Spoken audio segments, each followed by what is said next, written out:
Good evening student. मैं प्रतिदिन आप सबको क्लास 10 के सारा फार्मूला एक शॉर्ट के माध्यम से रिवीजन करवाऊंगा, जो परीक्षा हेतु अत्यंत ही महत्वपूर्ण होगा। सबसे फर्स्ट चैप्टर है हम सबका वास्तविक संख्या, रियल नंबर। वास्तविक संख्या क्या है? परिमेय और अपरिमेय संख्या के समूह को वास्तविक संख्या कहते हैं। अर्थात ऐसी संख्या जिसे आप संख्या रेखा पर व्यक्त कर सकते हो उसे वास्तविक संख्या कहते हैं, या ऐसी संख्या जिसका वर्ग कभी ऋणात्मक नहीं हो उसे वास्तविक संख्या कहते हैं। वास्तविक संख्या दो प्रकार का होता है, एक परिमेय संख्या, एक अपरिमेय संख्या। परिमेय संख्या को 6 भागों में बांटा गया है। पहला प्राकृत संख्या, पूर्ण संख्या, सम संख्या, विषम संख्या और ऋण संख्या और यौगिक संख्या। तो सबसे पहले बच्चों पहला हम पढ़ेंगे प्राकृत संख्या।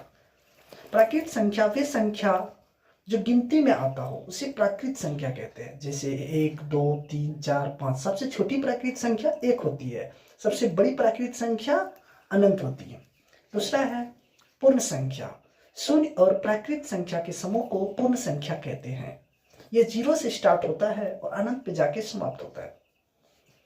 तीसरा है हम सबका सम संख्या। ऐसी संख्या जिसमें 2 से पूरा भाग लगे उसे सम संख्या कहते हैं। इसे इंग्लिश में इवन नंबर भी कहते हैं। सबसे छोटी सम संख्या 2 होती है। 1 से लेकर 100 तक में कुल 50 सम संख्याएं हैं।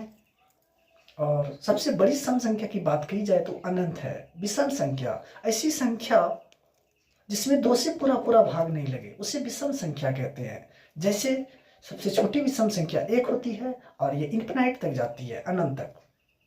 और ऐसी संख्या या ऐसी संख्या जिसे 12 के रूप में भी लिखा जा सके उसे सम संख्या कहते हैं। और दूसरी तरफ विषम संख्या को हम इस तरह भी परिभाषित कर सकते हैं, ऐसी संख्या जिसे 2m+1 के रूप में लिखा जा सकता है उसे विषम संख्या कहते हैं। जैसे 1, 3, 5, 7।